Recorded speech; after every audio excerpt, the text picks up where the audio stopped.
Assalamualaikum warahmatullahi wabarakatuh. Perkenalkan, nama saya Rihatul Asifah dari Fakultas Tarbiyah dan Ilmu Keguruan, jurusan Pendidikan Agama Islam. Di sini saya akan menjelaskan tentang istilah-istilah dalam ilmu hadis. Makna hadis secara harfiah berarti perkataan atau percakapan Rasulullah SAW. Dengan demikian, ilmu al-hadis adalah ilmu-ilmu tentang perkataan atau percakapan Rasulullah SAW. Menurut Teku Muhammad Hasbi As-Siddiqi, ilmu hadis yakni segala sesuatu yang disandarkan kepada Nabi dari perbuatan, perkataan, takrir, atau sifat. Dalam buku Mustalahul Hadis, yang berarti segala sesuatu yang disandarkan kepada Nabi, baik berupa perkataan, perbuatan, takrir, atau sifat. Di sini ilmu hadis dibagi menjadi dua. Yang pertama ilmu hadis riwayah. Ilmu hadis riwayah adalah ilmu yang bahas tentang periwayatannya secara teliti dan hati-hati terhadap apa saja yang disandarkan kepada Nabi, baik perkataan, perbuatan, persetujuan, maupun sifatnya. Yang kedua, ilmu hadis diroyah. Ilmu hadis diroyah adalah ilmu yang bahas tentang kaidah-kaidah untuk mengetahui keadaan sanad dan matan hadis serta menentukan kesahihannya.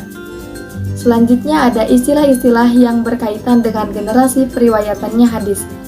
Yang pertama ada sahabat. Menurut istilah ilmu hadis yang disepakati oleh para ulama hadis, sahabat ialah orang Islam yang pernah bertemu atau melihat Nabi Muhammad SAW dan wafat dalam keadaan beragama Islam. Yang kedua, muqaddamin, orang yang hidup pada masa jahiliyah dan masa Nabi SAW lalu masuk Islam, akan tetapi ia tidak sempat melihat Nabi Muhammad SAW. Yang ketiga, tabi'in. Tabi'in artinya pengikut, yang artinya adalah orang Islam awal yang masa hidupnya setelah para sahabat Nabi SAW dan tidak mengalami masa hidup bersama Nabi Muhammad SAW. Yang keempat, al-mutaqaddimun, yang artinya para ulama yang hidup pada abad kedua dan ketiga Hijriah yang telah menghimpun hadis-hadis Nabi SAW. Yang kelima, al-mutaakhirun, yaitu para ulama hadis yang hidup pada abad keempat Hijriah dan seterusnya. Selanjutnya ada istilah-istilah dalam kepakaran hadis. Yang pertama, tolib al-hadis. Istilah ini dipergunakan kepada seseorang yang sedang mencari atau mempelajari hadis. Tolib al-hadis adalah tingkat kepakaran yang terendah dalam bidang hadis. Kedua, al-musnid, orang yang meriwayatkan hadis dengan menyebutkan sanadnya. Yang ketiga, al-muhadis. Al-muhadis adalah gelar yang diberikan kepada orang yang telah mahir dalam bidang hadis, baik dalam bidang riwayah, demikian juga dengan bidang diroyah. Yang keempat, al-hafiz.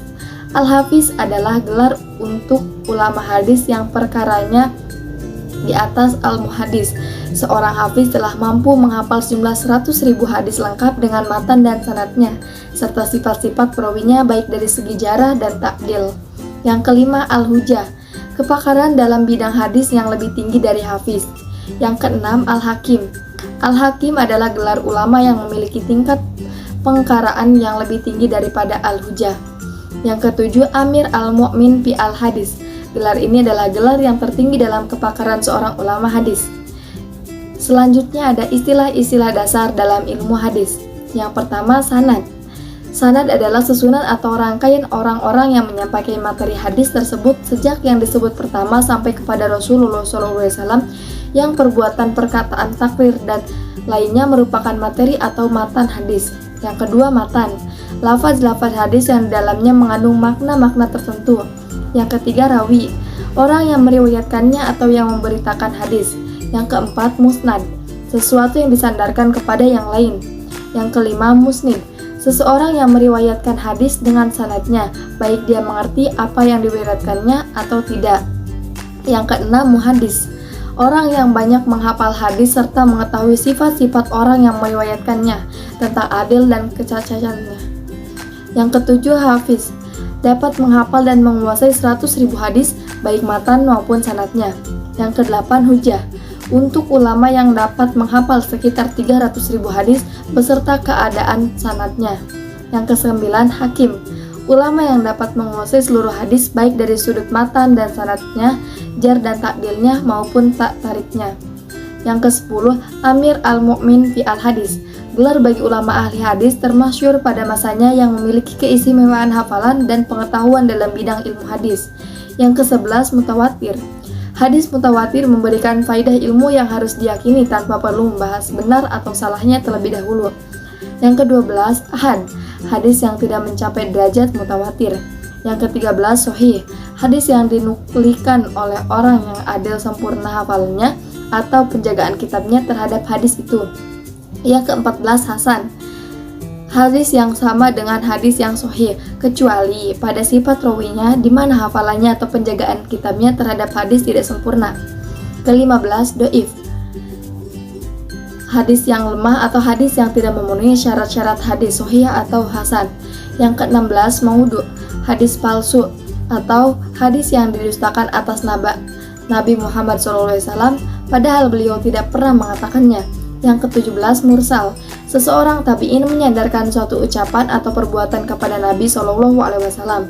Ke-18, mungkar, hadis yang sanadnya dhaif dan isinya menyelisihi riwayat yang sahih. Ke-19, arsal, suatu ucapan atau perbuatan yang disandarkan kepada selain Rasulullah SAW, yakni kepada para sahabat dan tabi'in. Yang ke-20, marfu, suatu ucapan atau perbuatan atau persetujuan yang disandarkan kepada Rasulullah SAW. Ke-21, mauquf, suatu ucapan atau perbuatan yang disandarkan kepada sahabat. Yang ke-22, majhul, tidak ada yang menganggapnya cacat sebagaimana tidak ada yang mentakdilnya dan yang meriwayatkan darinya cenderung sedikit. Yang ke-23, jar, yang artinya cacat, dan majruh artinya dinilai cacat. Yang ke-24, takdil, dinilai adil. Yang ke-25, mutafakun alaih, hadis yang disepakati oleh Al-Bukhari dan Muslim dalam kitab sahih mereka. Baik, mungkin hanya ini yang dapat saya sampaikan, kurang lebihnya mohon maaf karena saya masih dalam tahap pembelajaran. Assalamualaikum warahmatullahi wabarakatuh.